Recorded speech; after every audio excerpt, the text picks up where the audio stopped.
এই দুর্লভ জন্ম পাওয়ার আগে জলযান অবলক্ষাতি, জলের ভিতরে আমাদের 9 লক্ষ বার জন্ম হয়েছিল। জলের ভিতরে কত ছটফট করেছি দেখুন। বলে জলের ভিতরে যে প্রাণীরা থাকে, মাছ, সাপ, কুমির, ব্যাঙ, সবাই বলে ওদের শীত নাই। কে বলেছে শীত নাই? যার গায়ে রক্ত আছে তারই শীত আছে। ওদেরও কষ্ট হয়। আমরা জলের ভিতরে থেকে কত কষ্ট করেছি। তখন ভগবানকে ডাকতাম, প্রভু এ জলের ভিতরে থেকে কি তোমার নাম করা যায়? তার থেকে আমাদের উপরে উঠিয়ে দাও, ডাঙা স্থাবরে দিয়ে দাও। ভগবান বলল, ডাঙা স্থাবরে আসলে তোমরা আমায় ডাকবে? তখন আমরা জলের প্রাণীরা কথা দিয়েছিলাম, আপনি আমি সবাই জলে ছিলাম একসময়। তখন কথা দিয়েছি, হ্যাঁ প্রভু যদি ডাঙায় উঠতে পারি তোমায় ডাকবো। তখন ভগবান আমাদের স্থাবরে জন্ম দিলেন। স্থাবরা বিংশতি, 20 লক্ষ বার জন্ম হলো আমাদের স্থাবরে গাছ হয়ে। আম গাছ, তাল গাছ, বেল গাছ, কত গাছ, 20 লক্ষ বার গাছ। ভগবানের কাছে বললাম, প্রভু এরকম গাছ জন্ম বড় কষ্টে। এক জায়গায় দাঁড়িয়ে থেকে কি তোমায় ভজন করা যায়? এর থেকে পাখি হলে ভালো হতো, ঘুরে ঘুরে ঘুরে ঘুরে। কীট পতঙ্গ হলে ভালো হতো, কীট পতঙ্গ গাছে গাছে ঘুরে বেড়ায়। গাছ জন্ম পেয়ে বলেছি, যদি এর থেকে আমাদের গাছে যে কীট পতঙ্গরা ঘুরে বেড়ায়, পিপিলিকা, মাকড়সা, কীট হলে ভালো হতো। ভগবান বলছে, কীট হলে আমায় ডাকবে? আমরা বলেছি, হ্যাঁ প্রভু। তখন কৃমিকীটারুদ্র শম্ভ, 11 লক্ষ বার আমাদের কীট পতঙ্গ গুলো জন্ম হলো। তখনও ভগবানকে ডাকলাম না, মৃত্যু ভয়, পাখিরা এসে খেয়ে নিচ্ছে। ভগবানকে বললাম, প্রভু এমন কীট পতঙ্গ হয়ে কি ডাকা যায়? পাখিরা এসে খেয়ে না, এর থেকে পাখি হলে ভালো হতো। ভগবান বলছে, পাখি হলে কি ডাকতে? পক্ষী নাম 10 লক্ষ, 10 লক্ষ বার দিল পাখি জন্ম, তখনও ডাকছি না। ভগবানের কাছে আবার প্রার্থনা, প্রভু এই পাখি হয়ে কি তোমায় ডাকা যায়? তার থেকে পশু হলে ভালো হতো, 4 পা থাকতো, দৌড়ে দৌড়ে বেড়াতাম। 300 লক্ষ পশুনায়, 30 লক্ষ বার হলো পশু কুলে জন্ম, বাঘ, শিয়াল, কত কি।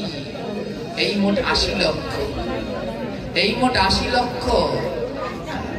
তাও পশু হয়ে ডাকলাম না। 4 লক্ষ, 4 লক্ষ বার জন্ম নিলাম অন্য অন্য কুলে, 84 লক্ষ বার জন্ম নিয়ে তাও ভগবানকে ডাকলাম না। সব শেষে কি বললাম জানেন? প্রভু যদি মানুষ হতাম তোমায় ডাকতাম। ভগবান বলে, ওই মনুষ্য কুলে জন্ম নিলে আমায় ডাকবি তোরা? কথা দিয়ে বলে, হ্যাঁ ভগবানকে সেদিন কথা দিয়ে এসেছিলাম, মনুষ্য কুলে জন্মগ্রহণ করে ডাকবো, কিন্তু জন্ম ঠিকই নিয়েছি, ডাকায় আর হলো না। তাই ভাগবত বলছি, এই জন্মটা ঠিক। তোমরা এই জন্ম পেয়েও ভগবানকে ডাকলে না। এই দুর্লভ জন্ম পেয়েও ভগবানকে ডাকছে না। এর জন্য নরোত্তম ঠাকুর মহাশয় কি বলছে জানি? বৈষ্ণব দুয়ারে যদি হইতাম কুকুর, এটো দিয়া তারাইত বৈষ্ণব ঠাকুর। বলে গোবিন্দ, যেই জন্ম পেয়ে ভগবানের প্রসাদ পাওয়া যায় না, ও জন্ম পেয়ে লাভ কি? ও মানুষ হয়ে লাভ নেই। যেই মানুষ হলাম কিন্তু গোবিন্দের প্রসাদ পেলাম না, অখাদ্য কুখাদ্য খেলাম, লাগবে না, ও জন্ম চাই না। তার থেকে তুমি মানুষ না করে কুকুর বানিয়ে দিও। তবে হে গোবিন্দ, আমি যেন রাস্তার কুকুর না হই, আমি যেন বড় লোকের বাড়ির পালা শিকলের কুকুর না হই। আমাকে তুমি বৈষ্ণবের দুয়ারে কুকুর করে দিও। বৈষ্ণব যখন নাম করবে, আমি প্রাণ ভরে সেই নাম শুনব। বৈষ্ণব যখন প্রসাদ পেয়ে উচ্ছিষ্ট ফেলবে, আমি বৈষ্ণবের দরজায় সেই উচ্ছিষ্ট ভোজন করব। আর কি করব জানো প্রভু? ওই বৈষ্ণবের গৃহেই তো ভক্তরা আসে আর যায়। তাই বৈষ্ণবের গৃহে গেলে প্রকৃত ভক্তের চরণ ধুলি পাওয়া যায়। ও গোবিন্দ, তুমি তো সব অঙ্গনে যাও না, যারা তোমার প্রাণের ভক্ত তাদের ঘরে তুমি যাও। তাই আমি বৈষ্ণবের দরজায় যদি কুকুর হতে পারি, ওই দিনন্তে বৈষ্ণবের দরজায় গড়াগড়ি দেব। আমার প্রতি অঙ্গে অঙ্গে ভক্তের চরণ। তাই বৈষ্ণবের চরণ ধুলি তাহে মোর স্থান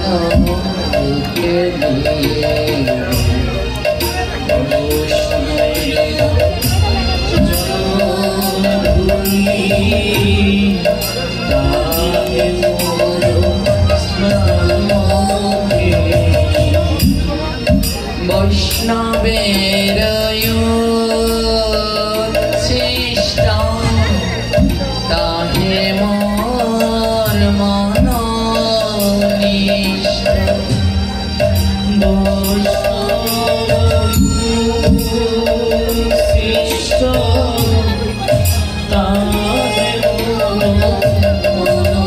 মনোনিষ্ট।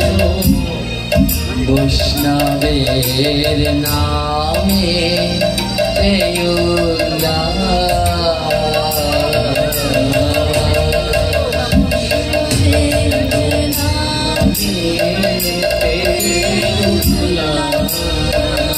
প্রেম ভক্তির মহাজন নরোত্তম ঠাকুর তার পদে লিখেছে, হে গোবিন্দ, আমার স্নানের জল যদি বৈষ্ণবের চরণ ধুলি হতো, বৈষ্ণবেরও চরণ ধুলি তাহে মোর স্নানকে।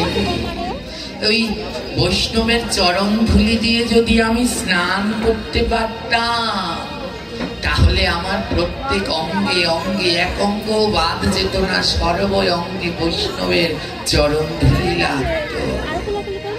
আর বৈষ্ণবেরও উচ্ছিষ্ট তাহে মোর মনোনিষ্ঠ। আমি অন্য কিছু চাই না, আমার মনের অভিষ্ট হলো আমি প্রতিদিন যেন বৈষ্ণবের উচ্ছিষ্ট সেবা করতে পারি। আর আমার আনন্দ উল্লাস কি জানো?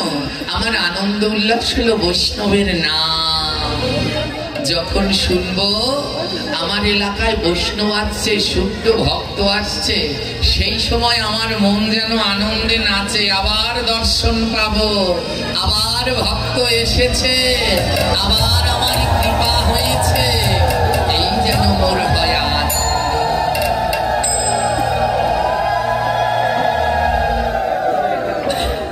দেখো, আমরা এই মানব জন্ম পেয়ে ভগবানকে ডাকছি না, কিন্তু জানি অনেক পশু জন্ম পেয়েও ভগবানকে তারা লাভ করেছে। এই পঞ্চতত্ত্বের কীর্তন হলো না, তার ভিতরে দেখবেন যে দুটো লাইন আছে না, পঞ্চপুত্র সঙ্গে ভজে রায় ভবানন্দ, আর তিনপুত্র সঙ্গে নাচে সেন শিবা। ওর কাটান গুলো দেখেছেন?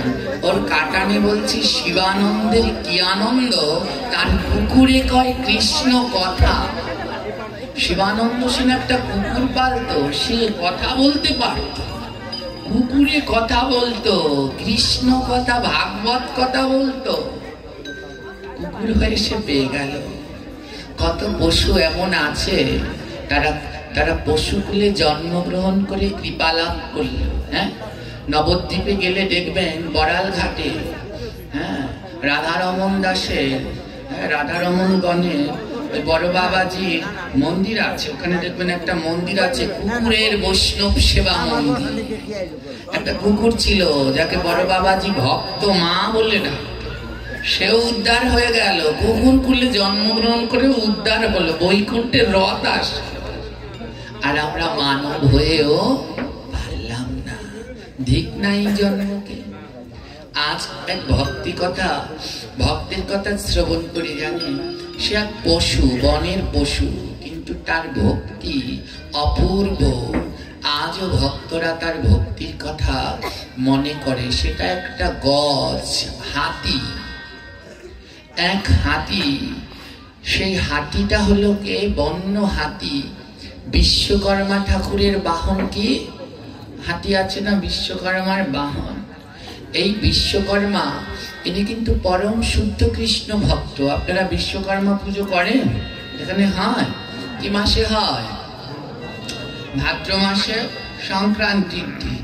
কিন্তু বিশ্বকর্মা পুজো কি আদৌ হয়?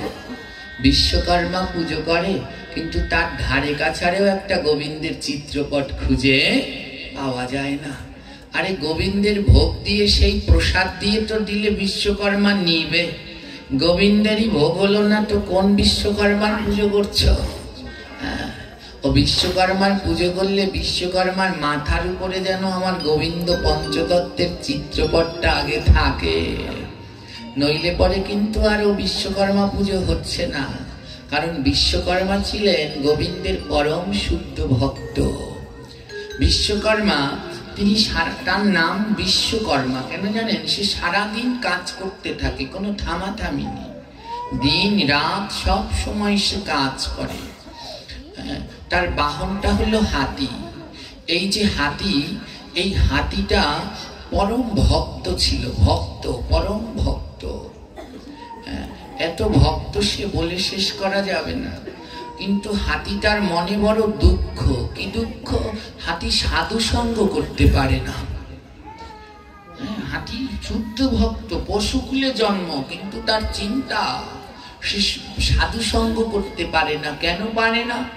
কারণ বিশ্বকর্মা সারাদিন তার পিঠের উপরে বসে আছে। তার বাহন তো বিশ্বকর্মা পিঠের উপরে বসে আছে, তো তাই হাতিটা সাধু সঙ্গ করতে পারে না। বুঝতে পারলে? পিঠের উপরে কিছু থাকলে তাকে বলে বোঝা। কি বলে? বোঝা বলে। আমি সাধারণত এই একদিন দুদিনের পাঠ করি না, আমি 5 দিন 7 দিন এই পাঠগুলো বেশি করি, 7 দিনের বেশি পাঠ করি। তো যখন এইসব এলাকায় আসলে এরকম একদিন দুদিন আসি, আর আমাদের ওই দক্ষিণ অঞ্চলে বেশিরভাগ 7 দিন 5 দিনেরই প্রোগ্রাম থাকে, তখন এই বিশ্বকর্মা কি করলেন জানেন তো? ওই পিঠের উপরে বোঝা, তো হাতিটার পিঠের উপরে বোঝা, তাই সে সাধু সঙ্গে যেতে পারছে না। আমরা যখন এই 5 দিন 7 দিন ধরে পাঠ করি, ভক্তদের দেখতে দেখতে মুখস্থ হয়ে যায়। যারা রেগুলার পাঠ শুনতে আসে, কেউ না আসলে বলতে পারি যে এ তো কালকে আসেনি। জিজ্ঞেস করি, মাগো পাঠ শুনতে আসেননি কেন? বলছে, বাবা ঘরে বড় মেয়ে আছে, ঘরে একা রেখে কেমন করে আসি? পিঠের উপরে বোঝা, বোঝা থাকলে সাধু সঙ্গে যাওয়া। কি গো পাঠ শুনতে আসেননি কেন? কালকে যারা যারা আসেনি হাটবার ছিল, হাটবার আসতে পারিনি, দোকানটা সামলে তার তো আসতে হবে। পিঠের উপরে বোঝা, বোঝা থাকলে সাধু সঙ্গে যাওয়া যায় না। যতক্ষণ যাওয়া যায়, কিন্তু টান থাকে শুধু বোঝার দিকে। যেদিন ওই পিঠ থেকে বোঝাটা নেমে যায়, সেদিন আর কোনো চিন্তা নেই, সেদিন নির্দ্বিধায় সাধু সঙ্গ করা। হাতিটা প্রতিদিন গোবিন্দের কাছে কেঁদে কেঁদে বলে, ও প্রভু এমন একটা জন্ম দিলে, পশুকুলে জন্মেছি, তাতে কি? তোমায় তো চিনতে পেরেছি, কিন্তু বড় দুঃখ জানো প্রভু, আমি সাধু সঙ্গ করতে পারি না। সারাদিন আমাকে এই বিশ্বকর্মার, এই দেবতার কাজ করতে হয়। এই কাজ করতে করতে আমার বেলা যে ফুরিয়ে যাচ্ছে, আমার যে আর ভক্ত সঙ্গ করা হলো না, আমার যে আর ভক্ত সঙ্গ করা হলো না। হাতিটা প্রতিদিন কেঁদে কেঁদে ভগবানের কাছে বলে, বলে কবে হবে ভক্তের সঙ্গ, কবে হবে ভক্তের সঙ্গ, আমার কবে হবে ভক্ত সঙ্গ,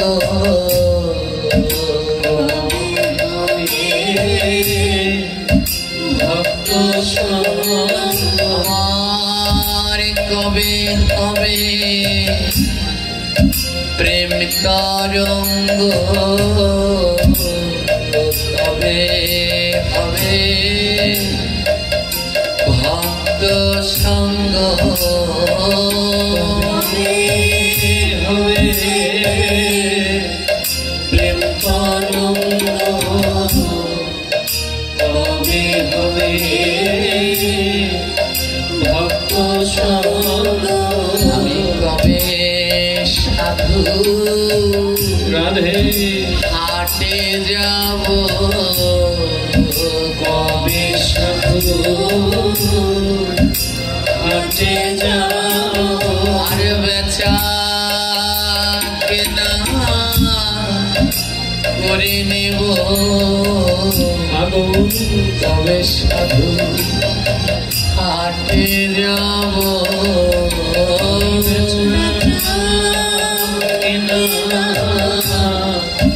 করে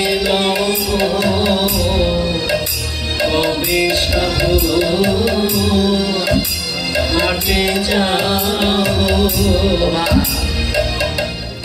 হাট বসে না আপনাদের এলাকায় কালকে হাটবার গেল না ওই হাটে গেলে কি পাওয়া যায় বলুন তো যত ধরনের শাক সবজি চাল ডাল পাওয়া যায় না ওই ট্যাকের হাটে গেলে ওসব পাবেন কত কিছু ওটাও একটা হাট আর এখানেও বসেছে এটাও একটা ওটা ট্যাকের হাট আর এটা সাধুর হাট এখানে চাল ডাল কিছু পাবেন না তরি তরকারি কিচ্ছু পাবেন না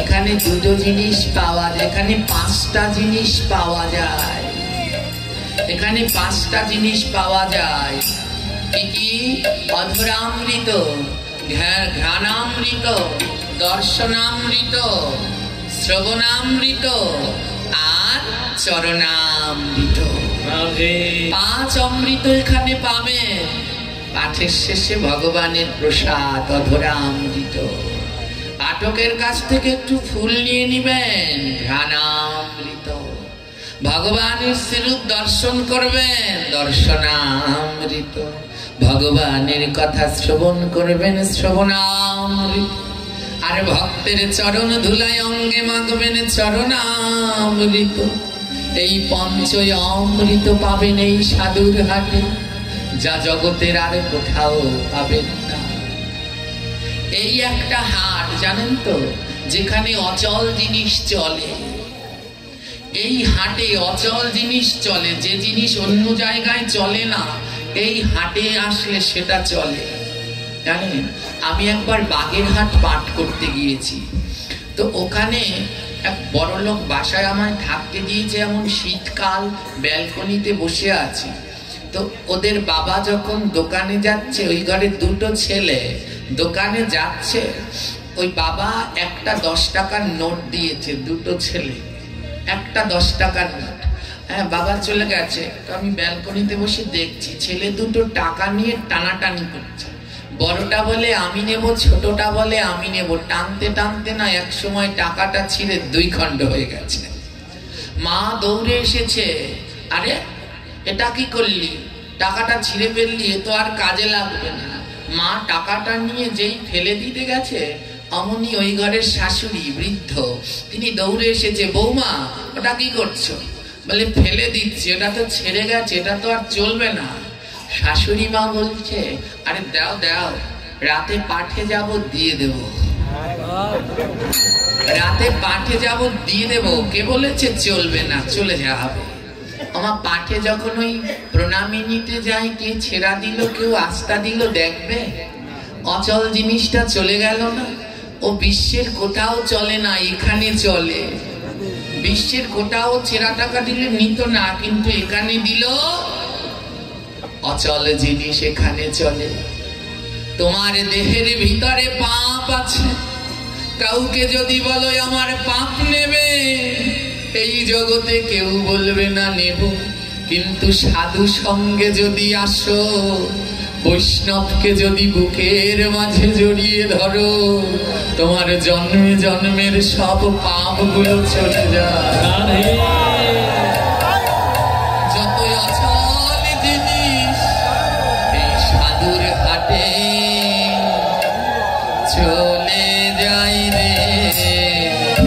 সাধুর হাতে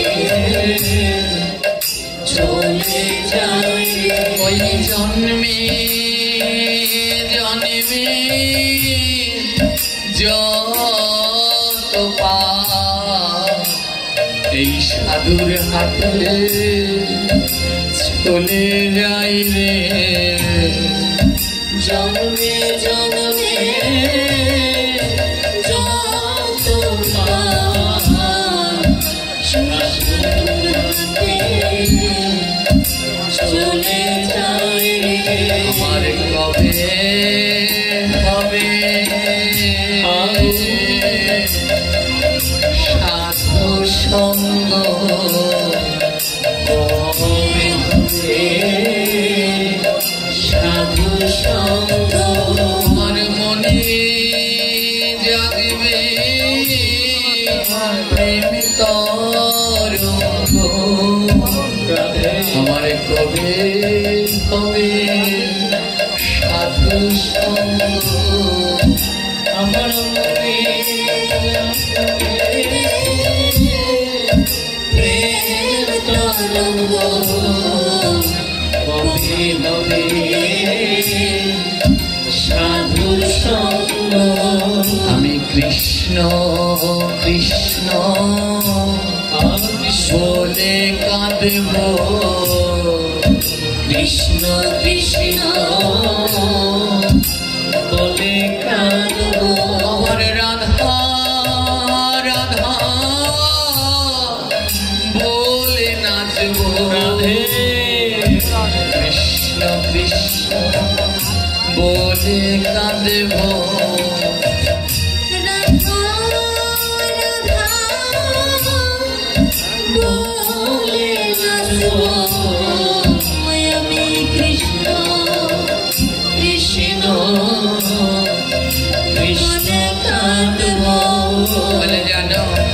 যেদিন মনের ভিতরে প্রেম তরঙ্গ হবে তখন ভক্ত খানিক কাঁদে খানিক হাসে খানিক নাচে যেদিন আমার মনে প্রেম তরঙ্গ হবে কৃষ্ণ কৃষ্ণ বলে কাঁদবো আবার রাধা রাধা বলে নাচব আর কি করবো জানো আমি ভক্ত পেলে রায়া ধরব ভক্ত পেলে রায়া ধরব আমি ভক্ত পেলে রায়া ধরব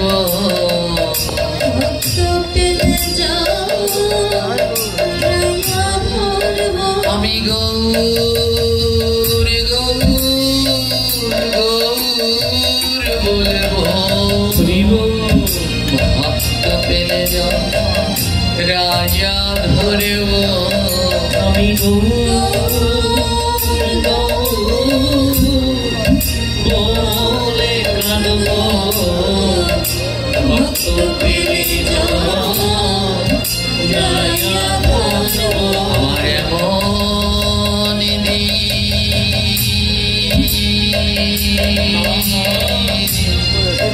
তবে হবে আমার মন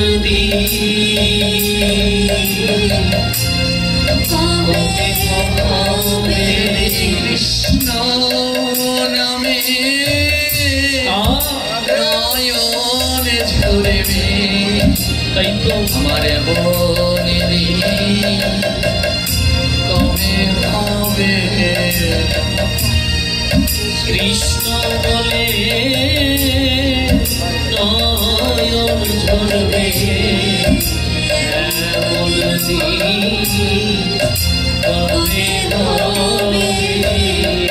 হাতিটা প্রতিদিন কেটে কেটে ভগবানের কাছে তার আরতি নিবেদন করে প্রভু আমার কি এই জন্মে সাধু সঙ্গ হবে না আমি পশু জন্মে এমনি করেই কাটিয়ে যাব ওমা যদি ডাকার মতো ডাকতে পারে ভগবান তার ডাকে সাড়া দেয় হাতিটা ডাকতে ডাকতে দামোদর মাস চলে আসলো ভজনের উত্তম মাস দামোদর মাস আমার দামোদর মাস চলে আসলো বিশ্বকর্মার মনে হলো সারা বছর ধরে তো কাজ করি, এ দামোদর মাসে আর কাজ করব না। 12 মাস তো কাজ করি আমি, এই দামোদর মাসটায় আমি ভজন করব। এ মাসে ভোজন নয়, এ মাসে ভজন। আমাদের দামোদর মাসে প্রাণ ভরে ভজন করতে হয়। করেন তো আপনারা? যারা 12 মাস আমিষ খায় তারা এই মাসে যেন সাত্বিক আহার করে। যারা 12 মাস সাত্বিক আহার করে তারা এই মাসে যেন হবিষ্যান্নী আহার করে। যারা 12 মাস হবিষ্যান্নী আহার করে তারা এই মাসে যেন ফলাহার করে। যারা 12 মাস ফলাহার করে তারা দামোদর মাসে যেন জল আহার করে। আর যারা জল আহার করে জীবন ধারণ করে তারা দামোদর মাসে যেন বায়ু আহার করে। বলে কোন জন্মে দামোদর মাসে যদি তুমি বায়ু আহার করে দেহ ধারণ করতে পারো, দামোদর মাস অন্তে তবেই রাধা দামোদর তোমায় দর্শন।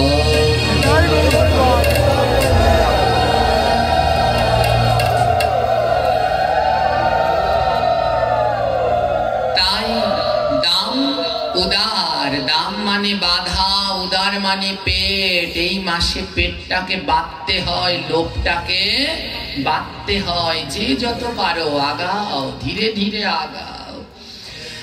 কি হলো জানেন? বিশ্বকর্মার মনে হলো না এই মাসটা ভজনের মাস। দেখুন আমাদের পার্শ্ববর্তী ইসলাম ধর্মে তাদের রমজান মাস আছে না? আছে কি না বলুন? তখন যেই রোজা হয় তখন তারা সবাই তারাফির নামাজ পড়তে যায় না? দোকান খোলা থাকে? থাকে না, সব চলে যায়। তাদের যেমন রমজান মাস, আমাদের হলো দামোদর মাস। বলে ওই মাসটা, ওই সন্ধ্যা হলে আর এই সব সংসারের কাজ নয়, মন্দিরে মন্দিরে চলে যাও, ঘরে যাও, গিয়ে ভগবানকে দীপদান করো, আরতি করো। হ্যাঁ, ওটা ভজন করে কাটা। ওই একটা মাস ও বড় মূল্যবান, বড় পরম পবিত্র ভজনের মাস। বিশ্বকর্মা বলছে না, অনেক তো কাজ করেছি, এই মাসটায় আর কাজ করব না। বিশ্বকর্মা বলে হাতি আমাকে তোমার পিঠ থেকে নামিয়ে দাও। হাতি বলছে কেন? বলছে শোনো, আমি এই দামোদর মাসে, বিশ্বকর্মা বলছে দামোদর মাসে আমি আর কাজকর্ম করব না, এই মাসটা আমি ভজন করে কাটাবো, এ মাসটা আমি ভগবানের ভজন করে কাটাবো। হাতি পিঠ থেকে নামিয়ে দিল বিশ্বকর্মাকে। দামোদর মাস কবে শুরু হয় জানেন তো? দামোদর মাস কবে শুরু হয়? কার্তিক মাসের কত তারিখ থেকে? 1 তারিখ থেকে? না, দামোদর মাস কিন্তু কার্তিক মাসের 1 তারিখ থেকে শুরু হয় না। অনেকেই দেখি আপনারা পালন করছেন কার্তিক মাসের 1 তারিখ থেকে। কার্তিক মাসের 1 তারিখ থেকে কার্তিক মাস হয়, দামোদর মাস। হ্যাঁ, এই যে বৈশাখ জ্যৈষ্ঠ আষাঢ় শ্রাবণ এগুলো কিন্তু আমাদের বৈষ্ণবদের মাস নয়। দুঃখ কি জানেন? আজ প্রত্যেক ধর্মে যে যার মাসের নাম জিজ্ঞেস করবে, বলতে পারবে। একটা ইসলাম ধর্মের ছোট্ট ভাইকে জিজ্ঞেস করবেন তোমাদের 12 মাসের নাম বলো তো, দেখবেন ওরা টপ টপ করে বলছে। ওই যে মাসে রোজা রাখে ওর নাম রমজান, যে মাসে চাঁদ দেখে শাওয়াল, শাবান মাসে রোজা ভাঙে, ওরা সব বলতে পারবে। কিন্তু দুঃখের বিষয় আমরা বলতে পারবো না। আমরা সনাতনীরা আমাদের 12 মাসের নাম এখনো জানি না। 12 মাসের নাম বললেই বৈশাখ জ্যৈষ্ঠ বলে, ওটা বৈষ্ণবদের মাস নয়, ওটা আমাদের নয়, ওটা বাঙালিদের 12 মাসের নাম। বৈশাখ জ্যৈষ্ঠটা বাঙালিদের 12 মাসের নাম, সনাতনীদের নয়। হ্যাঁ, আমরা দেখুন অন্য ধর্মের মাসের নাম মুখস্থ করে আছি, খ্রিস্টানদের 12 মাসের নাম সবার জানা। ওই জানুয়ারি ফেব্রুয়ারি ওটা খ্রিস্টানদের 12 মাস, ও সবাই বলতে পারবো, কিন্তু নিজের ধর্মের নাম বলতে পারছি না। যাকে বৈশাখ মাস বলেন এর নাম মধুসূদন, যাকে বলেন জ্যৈষ্ঠ এর নাম ত্রিবিক্রম, যাকে বলেন আষাঢ় এর নাম বামন, যাকে বলেন শ্রাবণ এর নাম শ্রীধর, যাকে বলেন ভাদ্র এর নাম ঋষিকেশ, যাকে বলেন আশ্বিন এর নাম পদ্মনাথ, যাকে বলেন কার্তিক, এটা পারবেন, কার্তিককে কি বলতে হয়? জোরে বল।